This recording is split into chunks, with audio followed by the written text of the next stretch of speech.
el profesor Nolé. ¿Qué tal, José María? Pues nada, muy bien. Tenía muchas ganas de que me volvieras a llamar profesor. Así que nada, encantado con estar con vosotros. Oye, siempre te lo digo, profesor, porque siempre es válido, pero yo creo que hoy un poquito más, porque nos vienes a dar clases de segunda división, la Liga Portugal 2, y un poco, sobre todo, centrando, poniendo el foco en los equipos que tienen posibilidades en este tramo final de temporada de acabar siendo equipos de primera liga la temporada que viene. Ya lo hicimos la temporada pasada, turno nuevamente, estamos en marzo, ya queda la recta final de la temporada y vamos a hablar un poco de nombres propios de equipos y dentro de esos equipos de los futbolistas que más nos pueden estar llamando la atención. ¿Cuáles son los equipos que están por ahí metidos para conseguir el ascenso directo o ese playoff que el año pasado, por ejemplo, consiguió, si no me equivoco, el Arauca? Bueno, está muy, muy apretada. Pero bueno, ahora mismo, Casapía, pues es el líder del campeonato. Quizás no sea el equipo más fuerte de la categoría, quizás no lo sea. Benfica B, pues bueno, está en segundo lugar, pues ya sabemos que no puede ascender, pero ahora hay Río Aves, Chávez y Feirense que, que yo creo que tienen casi tantas posibilidades como Casapía. Y tampoco me quería dejar atrás a Nacional, que Nacional realmente está un poquito más lejos. Para hacernos una idea, pues está a más de 10 puntos del liderato, pero Nacional tiene un equipo muy interesante y Casa Pía que tiene un pelín de ventaja porque bueno, ya la verdad que ha acumulado un puntaje que lo puede convertir en favorito, pero quiero insistir. Casa Pía tiene un equipo muy currante, la verdad que ves los partidos y son partidos bastante sufridos, pero no creo que tenga mejor equipo que Río Ave o Chávez, por ejemplo. Yo te quería preguntar si Casapía al principio de temporada estaba en las quinielas que podrías hacer tú o cualquier persona del ascenso, porque el año pasado sí que le costó un poco más para incluso mantener la categoría. Este año lo vemos como líder destacado y solamente 12 goles en contra, que estoy viendo el dato y me parece una salvajada. A ver, Casa Pía el año pasado lo pasó regular, pero en el mercado de invierno fichó bastante bien.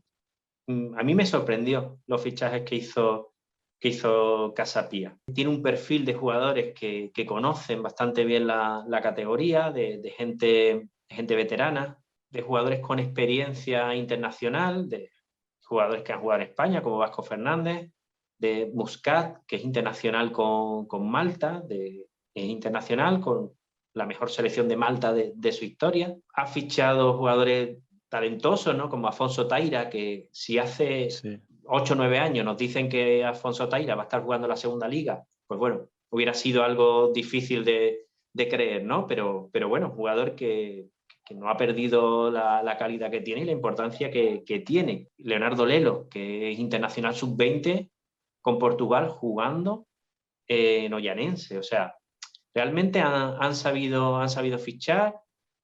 Tiene también el guardameta de Ricardo Batista, que es que tiene una historia interesante. Ha jugado en primera, estuvo suspendido por doping, se reenganchó al fútbol en Angola. O sea, yo creo que tiene jugadores que conocen la categoría, jugadores internacionales, jugadores jóvenes también interesantes.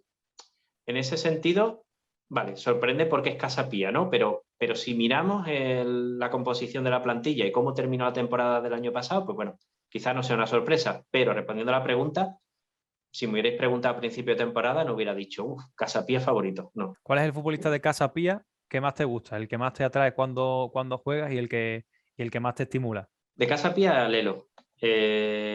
Independientemente de la influencia que pueda tener en el juego, de los partidos que haga. O sea, es un jugador que es una sorpresa dentro del fútbol de Portugal, no porque en el sur cueste generar jugadores, sino por la trascendencia que tuvo. Jugador favorito, pues al final esto es cuestión de gustos también del profesor Nolé, de Río Ave. Quiero comentar varios casos, por ejemplo, uno el caso de Ucra, que es un jugador al que yo lo he seguido, o sea, desde que estaba en la cantera del Oporto, o sea, con lo cual ahora verlo con 33 años en segunda en el Río Ave me hace tomar conciencia de lo viejo que soy, ¿vale? Entonces, verás que yo a Ucra lo he visto jugar con la sub-21 de Portugal. Ujú. Entonces, sí, es un jugador también diferencial y un auténtico personaje. no ha tenido mucha continuidad. Ronan también, el atacante brasileño, ha jugado muy poco, ¿vale? Pero la verdad que me gusta mucho. Y luego, proveniente de Farense, llegó Amin, un Amin. fichaje súper extraño, súper extraño. A mí me gustaba mucho el año pasado en Farense y se quedó libre y dije, si es jugador para Primera Liga o para Segunda División Española, fue un medio centro y un central muy bueno. Quedó libre, tardó en reengancharse a un proyecto. Yo la verdad que es un jugador que lo veo totalmente de Primera Liga. Cuando lo está en Primera Liga con Farense, pues súper bien. Y la verdad que es un jugador realmente diferencial. Y ahora que va a estar luchando Río Ave por el ascenso, yo creo que puede ser fundamental, puede ser uno de los jugadores clave. De Chávez y de Feirense, ¿con qué nombres propios te quedas y por qué? Que al final un poco también lo que me interesa. Sí, de Chávez, que bueno, que es un equipo histórico. Yo creo que, por un lado, Nuno Coelho, que es un centrocampista que ha estado en los tres grandes de Portugal, por ejemplo, y Igor Platini, atacante brasileño, que bueno, hace muchísimos goles, no sé de memoria, pero bueno, yo creo que debe estar en los 100 goles a lo largo de su carrera. José María, una pregunta, que yo le perdí la pista hace un par de años, pero lo he visto que aún no está en el Feirense. ¿Cómo está Fabio Espiñón? ¿Sigue siendo tan bueno o ya no da tantas exhibiciones? Bueno, la verdad que es un tipo con muchísima calidad, y todavía con 36 años, pues bueno, yo creo que tiene bastante participación y mucha influencia. 22 partidos, 6 goles y 4 asistencias, que está bastante bien. El último partido que le vi en directo con Farense, la verdad que muy bien, incluso hizo 2 goles. La verdad que se le ve todavía un jugador bastante influyente. Último tema antes de despedirte, porque no se me podía olvidar este asunto. José María Nolé ha sacado, bueno, sacó, ya podemos hablar en pasado, ya ha vendido más de uno y más de dos, un libro de fútbol portugués, el primer libro de fútbol portugués, contando historias, contando la intrahistoria un poco del fútbol portugués en general y un montón de anécdotas, algunas incluso en primera persona. José María, yo creo que no hay mejor promoción, por decirlo de alguna manera, del libro que contarnos algo que haya relacionado con la segunda liga dentro del libro y dejar un poco con la mira en los labios a quien nos escuche y tenga ganas de seguir informándose de fútbol portugués.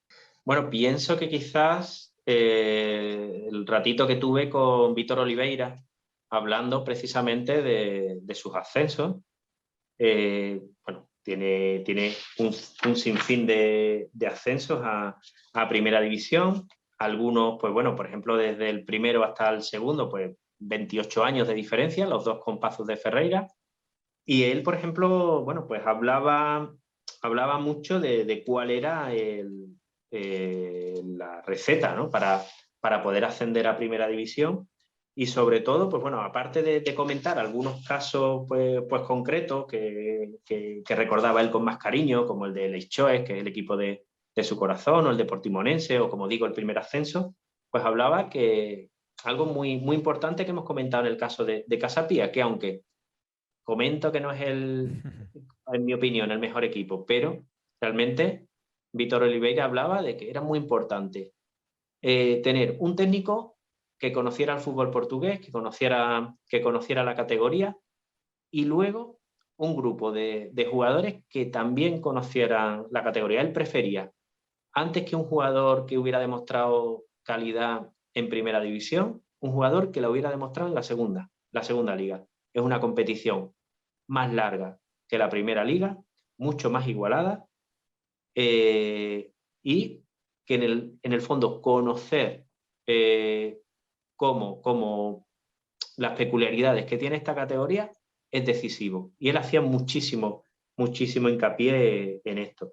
Y yo la verdad que es una de las partes que más cariño le tengo al libro, porque era una figura que la verdad que a mí me imponía mucho, y realmente fue una persona muy cercana que la verdad, tanto cuando coincidí con él en Portimao como luego a la hora de hacer las diversas entrevistas que hicimos, la verdad que muy cercano, y la verdad una verdadera desgracia lo que pasó.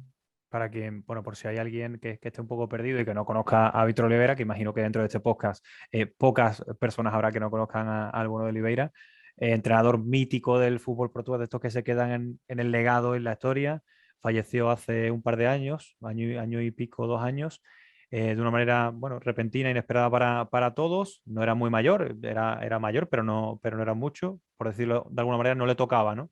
No. Y José María tenía relación con él, como ha dicho, pues lo entrevistó en más de una ocasión y al final un poco yo creo que le coges hasta cariño, ¿no? Sin tener una relación personal como tal.